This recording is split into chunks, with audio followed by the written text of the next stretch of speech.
you like to drive around and talk about the latest happenings, this is the channel you need. So subscribe and follow Carmentary.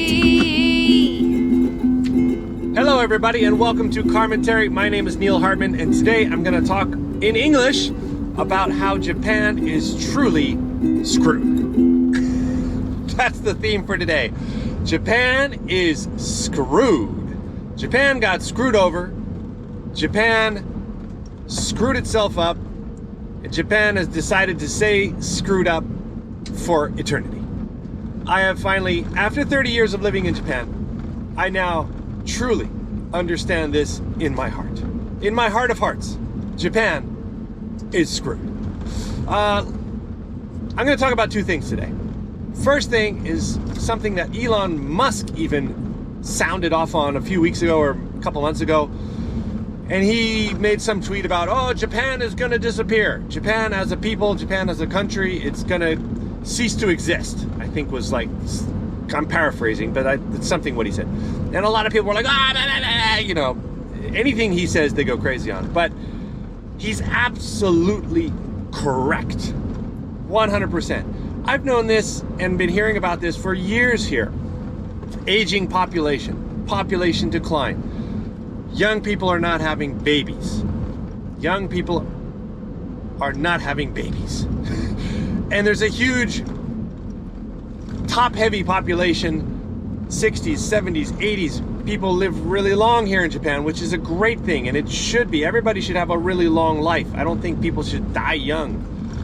But Japan is really screwed with this population decline. I just read recently, by 2075, the population at this present rate will be half of what it is right now. Half. Okay, so it's not like everyone's going to disappear. It's not like the entire country is going to completely cease to exist, but as a Japanese people, as a country, as a society, it ain't gonna happen.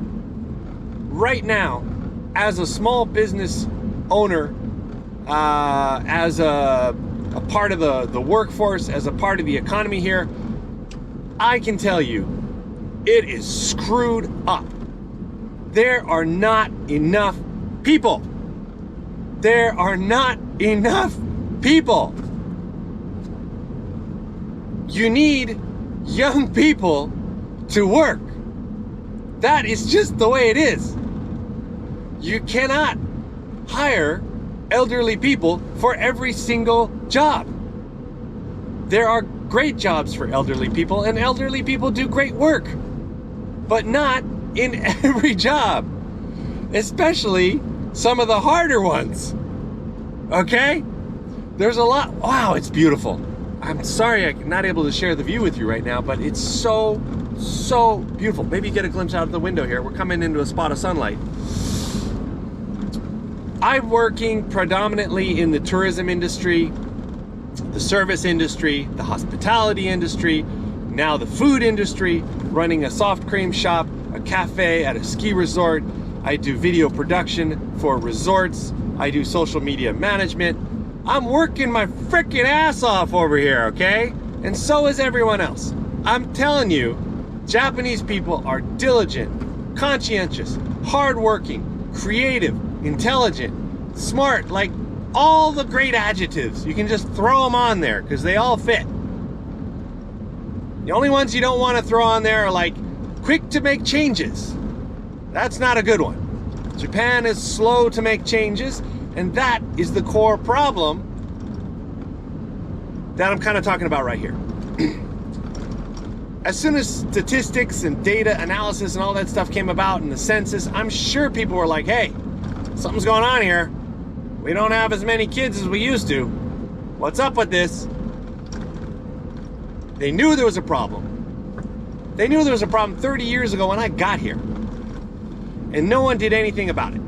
No one really put a conscientious effort into like, oh, how, okay, we are screwed here. Population's going way down. Economy's going way up. We're like the third, I don't know what it is now, but at one point Japan was like the third biggest economy in the world, maybe still is.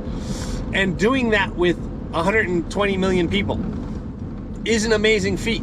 Every single person has to be working their ass off, constantly, diligently, hard, on point, on schedule, getting it done. And then you can take a fairly small population and become like top 5 in the world. But look what's happened. I think Toyota is the only company in the top 50 in the world right now. Japan 30 years ago had like 50 companies in the top 100 or something. It was ridiculous. It was the Sonys and the Panasonics and all the tech and everything. They lost it. They freaking lost it. The only one is Toyota, because Toyota's like a megalith. It's like so massive, and cars are so needed, and they're so global that Toyota is still, but I think literally Toyota is like number 50 on the list. It's like just hanging on by its claws. There are not enough young people. Japan is screwed. Sorry, I'm kind of like aggressive with this, but I'm like serious. I'm considering, like, I love Japan. I love living here. It's absolutely fantastic. The culture, the people, the safety, the food, like you name it, it's wonderful. But I can see it's all going downhill quickly from here on out. There needs to be a major change. A major change. And I think even if you got like, you made a law, okay, everyone under 25 has to have 2 kids by in 3 years.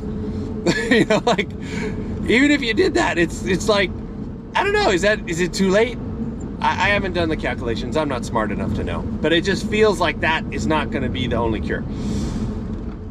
The former prime minister who was assassinated, Mr. Abe, he was really working on the immigration side of things, and there was a lot of there's a lot of pushback on immigration in Japan, and that's always been a thing, and it's been a problem. It's like they don't want a whole lot of people coming in, or they didn't. But he realized and understood that it's really the only route right now is to open up the borders, let a lot of people come and work. They're going to love it. They're going to stay. They're going to intermingle. They're going to marry. They're going to become permanent residents or citizens or whatever.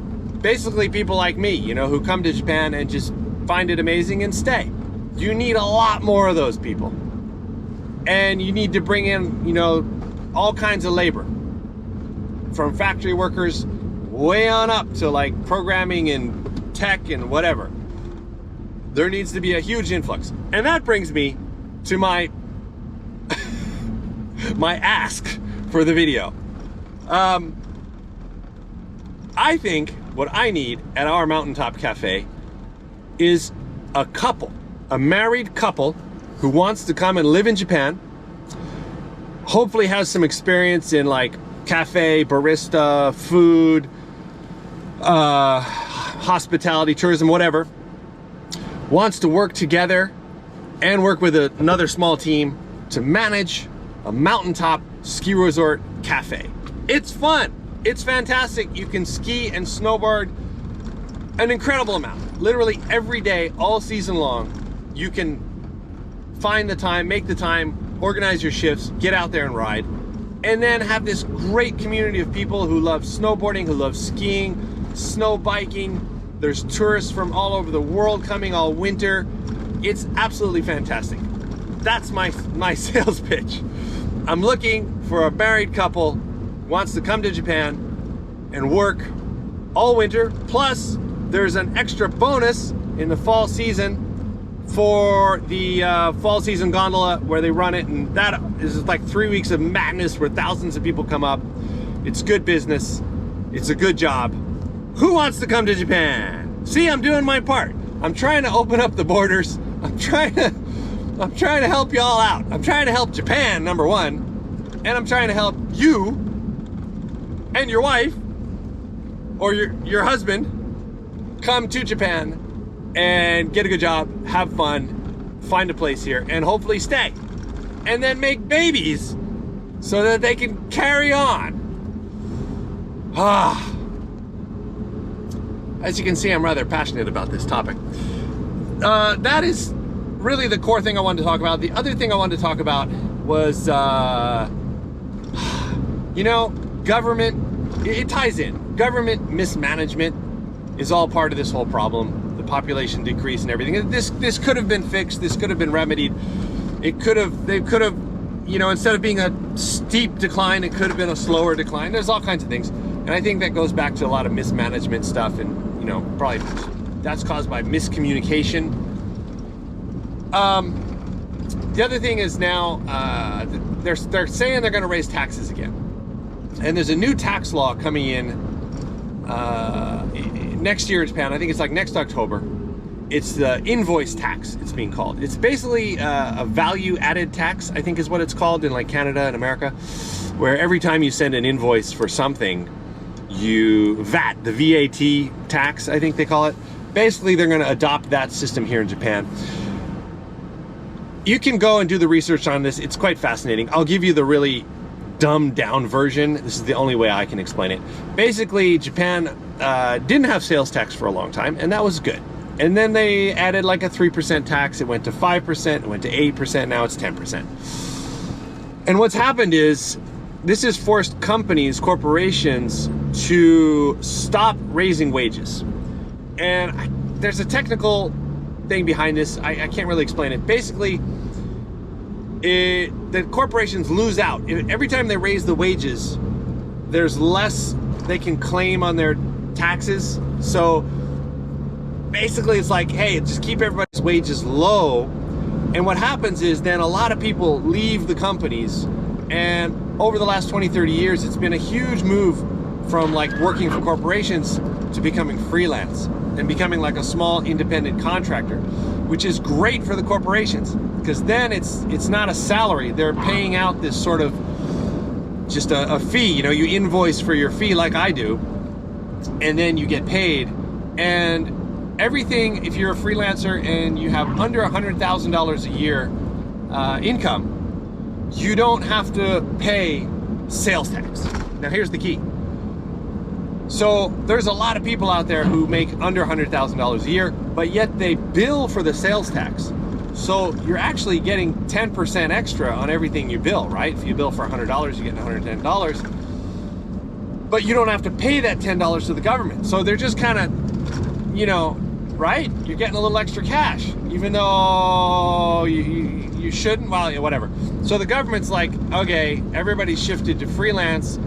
It's such a huge thing. It's a huge amount of money. We got to go after the small-time freelancers. So basically, even if you make under $100,000 a year, going forward, you are going to have to add this VAT, value-added tax, to your invoice, and then you will have to pay it to the government. The other thing is, the government will check it. So, yeah, it's like, the other thing is, you can avoid it and not do it, but then what's going to happen is a lot of larger companies will not want to work with small-time freelancers who don't add the value-added tax, because they're going to get screwed on their end. They have to show that the people they're working with, like either they have to pay it or you have to pay it, right? So you have to say, yeah, I'm part of the system, I pay the tax, I'll take care of it. And you either tack it on to your fee, you add it on, or you're going to lose something from the fee you bill. So I'm really bad at explaining these things. I hope that gave you a basic gist of it, but basically what I'm trying to say is Japan is now even more screwed even more screwed than it was before due to this this value-added tax coming in, because it's gonna it's kind of the death blow for a lot of like small-time especially in the creative industry. And Japan is filled with like those little ramen shops and all these little businesses who don't make more than $100,000 a year. I mean, it's tough to get to $100,000 a year in Japan right now. I'm telling you, it is really not easy. The money just does not fly around here like it does from what I see in like Europe and America. It's like wages are low, fees are low, everything is cheap. Like, it's really hard to raise prices. It's ridiculous. So Japan is now double screwed because you have a declining population, raising taxes, getting tougher on the small independent businesses, blah, blah, blah, blah, blah. Hopefully I'll be back soon with a more positive Carmentary episode. But I mean, it's not all negative. I think it's like amazing things can happen suddenly. It just needs that moment of change, that moment of brilliance. Someone needs to step up and say, this is the way forward. And people go, yay! It can happen. With the right leadership, I think definitely a key is bringing a lot more people into Japan. There's no choice on that. Japan is going to have to accept a huge influx of foreigners. And the key is just to be here and don't take over. Just be part of the society, live with it, and it'll grow on you. Don't come in here and try to smash everything with a sledgehammer, right? I don't know if that was a good ending, but I'm almost at my arrival location here today. I'm at Rusutsu Resort. You can watch my day in Rusutsu on the YouTube channel as well. I will try to occasionally do these English commentaries. There's been some requests for them, and I'll keep. I think this is all I can really talk about and provide some info for you, what life is really like in Japan. All right, thanks for listening. I will see you in the next one, and remember to drive safe. If you like to drive around and talk about the latest happenings, this is the channel you need. So subscribe and follow Carmentary.